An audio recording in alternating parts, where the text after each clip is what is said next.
ሰላም ጤና ይስጥልኝ ክብራትና ክብራን የዶክተር ዮሐንስ ቻናል ገጽ ተከታታዮች እንደምናላችሁ። እኔ አለው እግዚአብሔር ይመስገን ደህና ነኝ። ዛሬም በጠቃሚና በአዲስ ፕሮግራም በድጋሜ ተገናኝተናል። በዛሬው የጤና ፕሮግራማችን ላይ የምንመለከተው ከተመልካቼ በመጣልኝ ጥያቄ መሰረት የቴምር ፍሬዎች ወይም ደግሞ ዘሮች የጤና ጥቅሞች አለው ወይ የሚል ጥያቄ መጥቶልኛል። የቴምር ፍሬ ወይም ደግሞ ዘሮች የሚሰጡትን የጤና ጥቅሞቹን፣ አጠቃቀሙን፣ መጠቀም ያለባችሁን መጠንን እናም መጠቀም የሌለባቸው ሰዎችስ ምን አይነት ሰዎች ናቸው የሚለውን በዚህ ቪዲዮ ላይ ስለ ቴምር ፍሬ ወይም ደግሞ ዘር በሚገባ የጤና ትምህርትን የማስተምራችሁ ይሆናል ማለት ነው። ይህ የጤና ትምህርት ታዲያ ለበርካታ ሰዎች በጣም ጠቃሚና አስተማሪ ስለሆነ ሁላችሁም በቅንነት ላይክና ሼር በማድረግ ሌሎችንም አስተምሩ አሳውቁላለሁኝ። ጥያቄ ካላችሁ ከዚህ ቪዲዮ ጋር በተያያዘ ጥያቄያችሁን በኮመንት ላይ አስፍሩልኝ፣ እመልስላችኋለሁኝ። በቀጥታ ወደ ጤና ትምህርታችን የማልፍ ይሆናል። ብዙ ጊዜ የቴምር ፍሬዎች ወይም ደግሞ ዘሮች ተረፈ ምርት ተደርገው ወይም ደግሞ ብዙ ጊዜ የሚጣሉ ናቸው። ዘሮቹ ታዲያ ከዋናው ከቴምሩ ጋር ሲነጻጸሩ በብዛት ባይበሉም የተለያዩ ጠቃሚ ንጥረ ነገሮችን ግን ይይዛሉ። የቴምር ፍሬዎች በለስላሳ መጠጦች ውስጥ በሚጨመር በዱቄት መልክ ተቀላቅለው ወይም ደግሞ በሻይ ውስጥ በማድረግ በተለያዩ መንገዶች ሊበሉ ይችላሉ።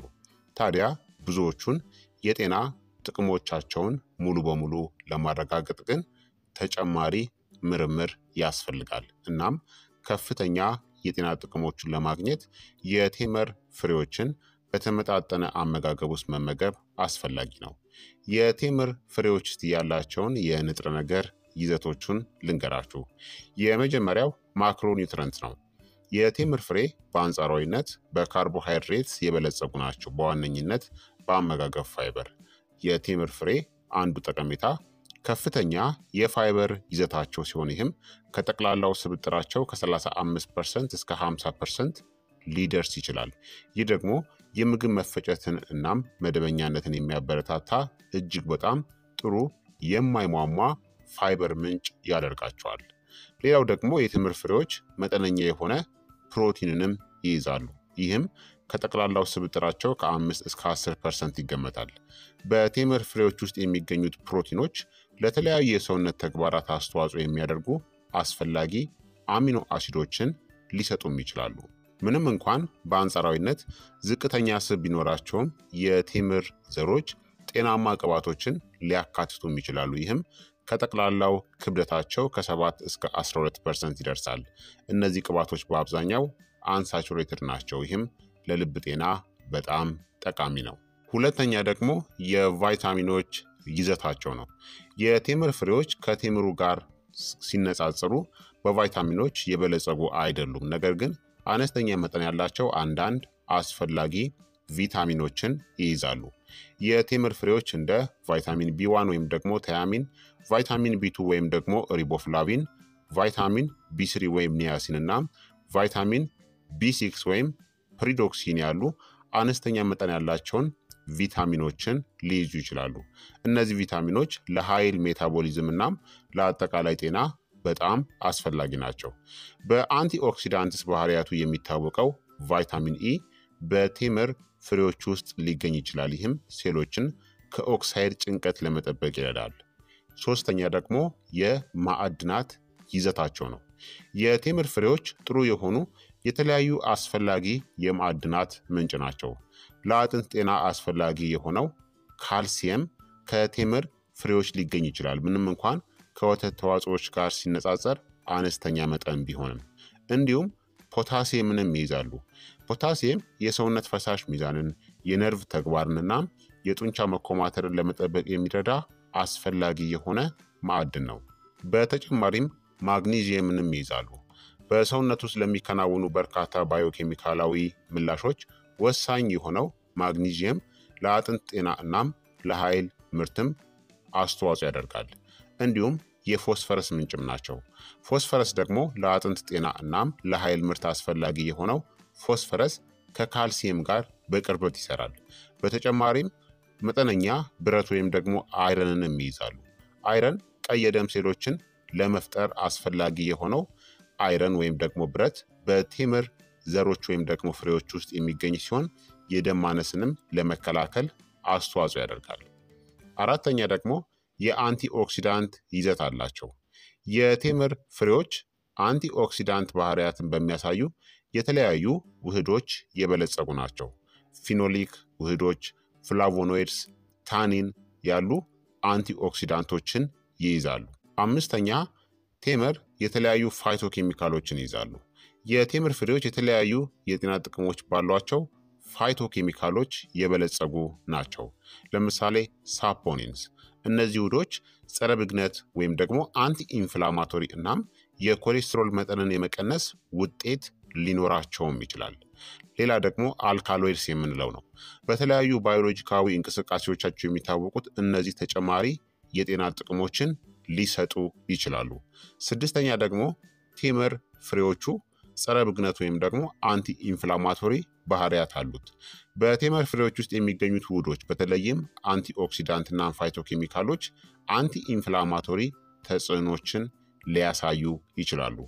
በአጠቃላይ እንግዲህ የቴምር ፍሬዎች ፋይበርን፣ አስፈላጊ ማዕድናትንና አንቲኦክሲዳንቶችን ጨምሮ የተለያዩ ጠቃሚ ንጥረ ነገሮችን ይሰጣሉ። በመጠኑ ሲበሉ እናም ከተለያዩ ሌሎች ሙሉ ምግቦች ጋር ሲጣመሩ ለጤናማ አመጋገብ በጣም ጥሩ ተጨማሪ ናቸው። ታዲያ አሁን የቴምር ዘሮች ወይም ደግሞ ፍሬዎችን ብትጠቀሙ የምታገኙትን 10 ድንቅ የጤና ጥቅሞችን በዝርዝር እነግራችኋለሁኝ። አንደኛ፣ በአንቲኦክሲዳንቶች የበለጸጉ ናቸው። የቴምር ፍሬዎች ፍላቮኖይድስ፣ ፖሊፊኖልስ፣ ፊኖሊክ አሲድ እናም ካሮቲኖይዶችን ጨምሮ በአንቲኦክሲዳንቶች የተሞሉ ናቸው። አንቲኦክሲዳንቶች በሰውነት ውስጥ የኦክሳይድ ውጥረትን ለመዋጋት ይረዳሉ። ይህም እንደ ካንሰር እናም የልብ በሽታ ያሉ ስር የሰደዱ በሽታዎችን ሊያስከትል የሚችል ነው። ኦክሲዲቲቭ ስትረስ የምንለው ፍሪ ራዲካሎችን በማጥፋት ሴሎችን ከጉዳት ይጠብቃሉ እናም አጠቃላይ ጤናን ያበረታታሉ። ፍሪ ራዲካሎችን ይከላከላሉ በአንቲኦክሲዳንት ይዘታቸው አማካኝነት። ሁለተኛ ደግሞ አንቲ ኢንፍላማቶሪ ወይም ደግሞ ጸረ ብግነት ባህሪያት አሏቸው። ኢንፍላሜሽንን ይከላከላሉ። በቴምር ፍሬዎች ውስጥ የሚገኙት ውህዶች ጸረ ብግነት ባህሪያትን ይይዛሉ። ስር የሰደደ እብጠት ወይም ደግሞ ኢንፍላሜሽን እንደ አርትራይተስ፣ የልብ በሽታ እናም የስኳር በሽታ ካሉ የተለያዩ የጤና ችግሮች ጋር የተያያዘ ነው። የቴምር ፍሬዎችን መመገብ በሰውነት ውስጥ ያለውን እብጠት ወይም ደግሞ ኢንፍላሜሽንን ለመቀነስ እናም የእነዚህ በሽታዎች ተጋላጭነትን ለመቀነስም ይረዳል። ሶስተኛ፣ ከፍተኛ የፋይበር ይዘት አላቸው። የቴምር ፍሬዎች ለምግብ መፈጨት ጤና ወሳኝ የሆነው እጅግ በጣም ጥሩ የአመጋገብ ፋይበር ምንጭ ናቸው። ፋይበር የአንጀት እንቅስቃሴን ያመቻቻል፣ የሆድ ድርቀትን ለመከላከል ይረዳል፣ እንዲሁም ጤናማ የአንጀት ባክቴሪያን ይደግፋል። በፋይበር የበለጸገ አመጋገብ የሙሉነት ስሜትን በማሳደግ እናም አጠቃላይ የካሎሪ መጠንን በመቀነስ የሰውነት ክብደትን ለመቆጣጠርም ሊረዳ ይችላል። አራተኛ፣ የልብ ጤናንም ይደግፋሉ። የቴምር ፍሬዎችን መመገብ የልብና የደም ስር ወይም ደግሞ የካርዲዮቫስኩላር ጤናን ሊደግፍም ይችላል። በቴምር ፍሬዎች ውስጥ የሚገኙት አንቲኦክሲዳንቶች እናም ፋይበር የኮሌስትሮል መጠንን ለመቀነስ እናም የደም ዝውውርን ለማሻሻልም ይረዳሉ። በተጨማሪም በቴምር ፍሬዎች ውስጥ የሚገኙት አንዳንድ ውህዶች የደም ግፊትን ለመቀነስ እናም የልብ ጤናን የበለጠ ለመጠበቅ ይረዳሉ። አምስተኛ፣ የማዕድናት ምንጭ ናቸው። የቴምር ፍሬዎች እንደ ካልሲየም፣ ፖታሲየም፣ ማግኒዥየም እናም ፎስፈረስ ያሉ አስፈላጊ ማዕድናቶችን ይይዛሉ።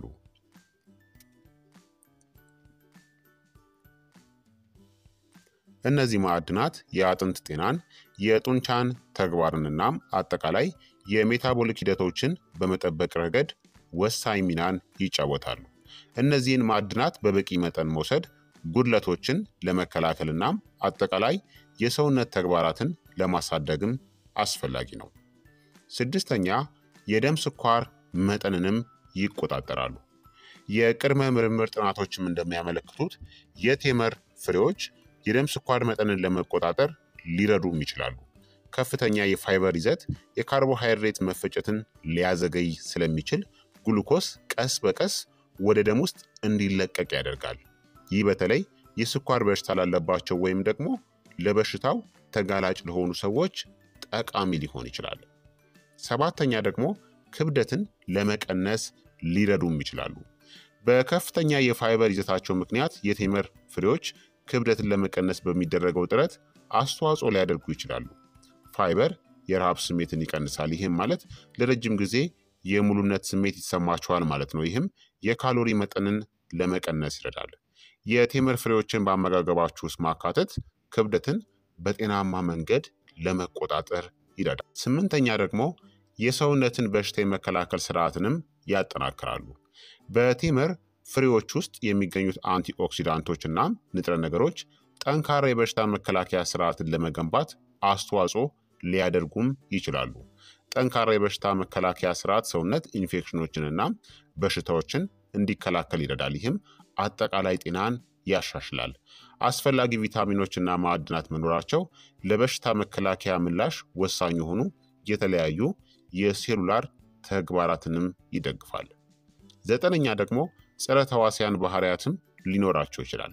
አንዳንድ ጥናቶችም እንደሚያመለክቱት የቴምር ፍሬዎች ጎጂ ባክቴሪያዎችንና የፈንገሶችን እድገት ለመግታት የሚረዱ ጸረ ተዋሲያን ውህዶችን ይይዛሉ። ይህ የተሻለ የአንጀት ጤናን ሊያበረታታ እና የኢንፌክሽን አደጋንም ሊቀንስ ይችላል። ሆኖም ታዲያ የዚህን ጥቅም መጠን ሙሉ በሙሉ ለመረዳት ተጨማሪ ምርምር ያስፈልጋል። አስረኛ ደግሞ የቆዳ ጤናን ይደግፋሉ። የቴምር ፍሬዎች አንቲኦክሲዳንቶች እና እርጥበት አዘል ባህሪያት ለቆዳ ጤና ጠቃሚ ሊሆኑም ይችላሉ።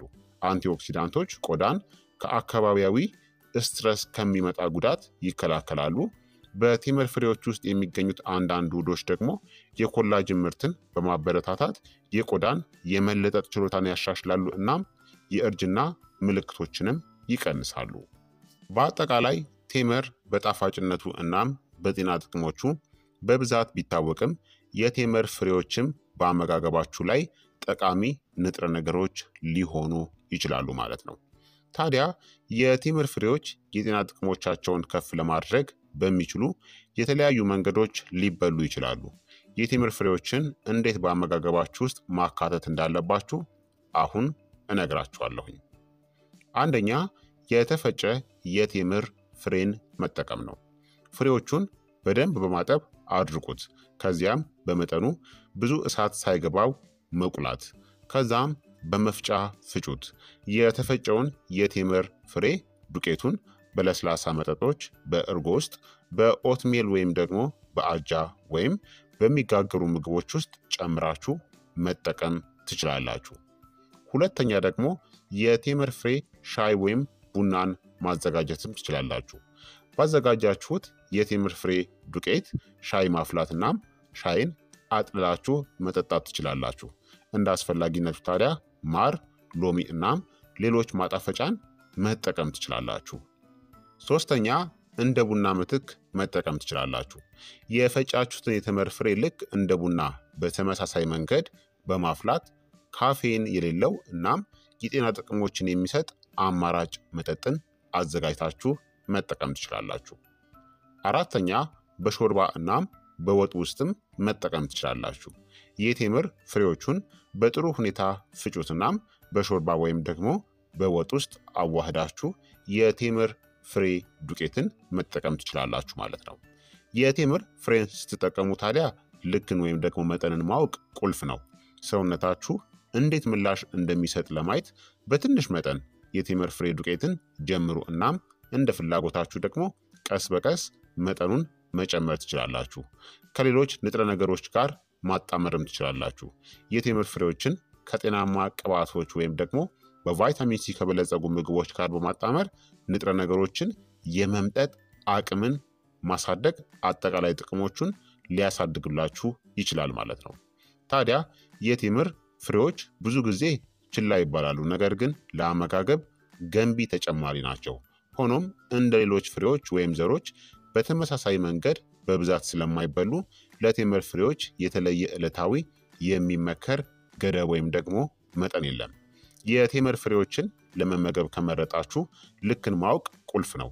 በቀን አንድ እፍኝ በግምት 1 አውንስ ወይም ደግሞ 28 ግራም በቀን ከተመገባችሁ በቂ ነው። ነገር ግን የቴምር ፍሬዎች በፋይበር የበለጸጉ እናም ለመዋሃድ አስቸጋሪ ሊሆኑ ስለሚችሉ በጣም በትንሽ መጠን መጀመር፣ ለምሳሌ ከ1 እስከ 2 የሻይ ማንኪያ መጠን በመጀመር ቀስ በቀስ ፍላጎታችሁን መጨመር ይመከራል ማለት ነው። እንዲሁም የቴምር ፍሬዎች የበለጠ ጣፋጭናም ለመዋሃድ ቀላል እንዲሆኑ በአግባቡ ወደ ዱቄት መፈጨት አለባቸው ማለት ነው። የቴምር ፍሬዎችን በፍጹም ሳትፈጩ እንዳትጠቀሙ። ፈጭታችሁ ወደ ዱቄት ከቀየራችሁ በኋላ ነው መጠቀም ያለባችሁ ማለት ነው። ምክንያቱም በቀጥታ ስትጠቀሙት አንዳንድ ጊዜ የመታነቅ አደጋንም ሊያስከትል ስለሚችል የቴምር ፍሬን ሳትፈጩ በፍጹም መጠቀም የለባችሁም። በአጠቃላይ መፍጨት አለባችሁ። የቴምር ፍሬዎች በአጠቃላይ መርዛማ ባይሆኑም እነሱን ከመመገብ ታዲያ መቆጠብ ወይም ደግሞ በአመጋገባቸው ውስጥ ሲጨምሩ መጠንቀቅ ያለባቸው ደግሞ አንዳንድ ሰዎች አሉ። እነዚህም አንደኛ የምግብ መፈጨት ችግር ያለባቸው ሰዎች ናቸው። እንደ ኢሪቴብል ባውል ሲንድረም ወይም ደግሞ ዳይቨርቲኩላይተስ ያሉ የጨጓራና የምግብ መፈጨት ችግሮች ያሉባቸው ሰዎች ሙሉ የቴምር ዘሮችን ለማዋሃድ ሊቸገሩ ይችላሉ። እንደነዚህ አይነት ችግር ካለባችሁ ባትጠቀሙ መልካም ነው። ሁለተኛ ደግሞ የአለርጂ ችግር ያለባቸው ሰዎች ናቸው። ለቴምር ወይም ደግሞ ለተዛማጅ ፍሬዎች አለርጂ ያላቸው ሰዎች ለቴምር ዘሮችም ወይም ደግሞ ፍሬዎችም ምላሽ ሊሰጡ ስለሚችሉ በቴምር አለርጂ ካለባችሁ የቴምር ፍሬዎችንም አትጠቀሙ። ሶስተኛ ደግሞ የተወሰኑ የጤና ሁኔታዎች ያሉባቸው ሰዎች ናቸው። ፍሬዎቹ ምልክቶቹን ሊያባብሱባቸው በሚችሉ የተወሰኑ የጨጓራና የምግብ መፈጨት በሽታዎች ያሉባቸው ሰዎች እነዚህን ከመጠቀም መራቅ ያስፈልጋል። አራተኛ ደግሞ ነፍሰ ጡር ወይም ደግሞ የምታጠቡ ሴቶች ናቸው። ምንም እንኳን የግድ ጎጂ ባይሆንም ባልታወቁ ተጽዕኖዎችና ለስላሳ የምግብ መፈጨት ሂደትን ለማረጋገጥ የቴምር ፍሬዎችን ከመመገብ መቆጠብ ያስፈልጋል ማለት ነው። ብዙ የሚያስረዳ በደንብ የተረጋገጠ ሳይንሳዊ ጥናት የቴምር ፍሬዎችን በእርግዝና ወቅት ለመጠቀም ማለት ነው። ስለዚህ ባትጠቀሙት መልካም ነው። አምስተኛ ደግሞ ዝቅተኛ የፋይበር አመጋገብ ላይ ያሉ ሰዎች ናቸው። የቴምር ፍሬዎች በፋይበር የበለጸጉ ስለሆኑ የፋይበርን መጠን መገደብ ለሚፈልጉ ሰዎች ተስማሚ ላይሆኑም ይችላሉ። ስለዚህ ክቡራትና ክቡራን ተመልካቾቼ እንደነዚህ አይነት ችግር ካለባችሁ የቴምር ፍሬዎችን ወይም ደግሞ ዘሮችን በአመጋገባችሁ ውስጥ ባታካትቱ ይመከራል ማለት ነው። በተጨማሪም የቴምር ፍሬዎችን ጨቅላ ህፃናት እንዳይጠቀሙ አድርጉ። ከ2 ዓመት በፊት ያሉ ህፃናት በፍጹም መጠቀም የለባቸውም። እንዲሁም ደግሞ የቴምር ፍሬዎችን ስትጠቀሙ ምንጊዜ ቢሆን በሚገባ መፍጨት ያስፈልጋል ማለት ነው። ቀጥታ ዘሩን ወይም ደግሞ ፍሬውን በቀጥታ ሙሉ በሙሉ መዋጥ ወይም ደግሞ መጠቀም አይመከርም ማለት ነው። ምክንያቱም በጨጓራችን ውስጥ ለመዋሃድም በጣም ጠንካራና ከባድ ስለሆነ በቀላሉ ጥቅሙንም እንዳናገኝ ሊያደርገን ይችላል። እንዲሁም ደግሞ በአንዳንድ ሰዎች ላይ የመታነቅ አደጋንም ሊያስከትል ይችላል ማለት ነው። ስለዚህ በዚህ መልኩ የቴምር ፍሬዎች ወይም ደግሞ ዘሮችን መጠቀም ትችላላችሁ ማለት ነው። ተጓዳኝ የጤና ችግር ካለባችሁ እንዲሁም ደግሞ የተለያዩ መድኃኒቶችን የምትወስዱ ከሆነ የቴምር ዘሮችን ወይም ደግሞ ፍሬዎችን በአመጋገባችሁ ውስጥ ከማካተታችሁ በፊት ምንጊዜም ቢሆን ሐኪማችሁን ማማከር ይመከራል ማለት ነው። ምክንያቱም ሳይድ ኢፌክትን ሊያስከትልባችሁ ስለሚችል ቀጥታ በአመጋገባችሁ ውስጥ አትጨምሩት። እንዲሁም ደግሞ የቴምር ፍሬዎችን ለመጠቀም ስትጀምሩ በጣም በጥቂት መጠን በመጠቀም በሰውነታችሁ ላይ የሚያስከትለውን ምላሽ ወይም ደግሞ ምልክቶችን ምቾት ማጣት ወይም ደግሞ አለማግኘት ምቾት ማግኘት አለማግኘታችሁን ግዴታ ማረጋገጥ አለባችሁ ማለት ነው። በትንሽ መጠን በመጀመር ከዛም ቀስ እያላችሁ መጠናችሁን መጨመር ትችላላችሁ። ኦቨር ግን ያም ሆነ ይህ መጠቀም የለባችሁም ማለት ነው። ስለዚህ ክቡራትና ክቡራን ተመልካቾቼ ከቴምር ፍሬዎች ወይም ደግሞ ዘሮች ጋር ታዲያ የተያያዘ ጥቅሞቹን በትክክል ለማረጋገጥ አሁንም ተጨማሪ ምርምር ወይም ደግሞ ጥናት እንደሚያስፈልግ መረዳት አለባችሁ ማለት ነው። የዛሬው የጤና ትምህርት ታዲያ ይህንን ይመስል ነበረ። እንደተማራችሁበት ተስፋ አደርጋለሁኝ።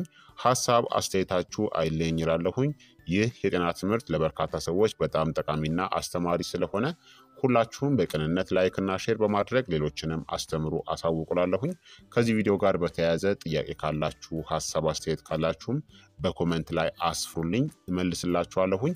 በቀጣይ የጤና ትምህርት እስከምንገናኝ እኔንም እናንተንም ቸር ያቆየን። መልካም ጊዜ፣ መልካም ቆይታ። ቻው ቻው።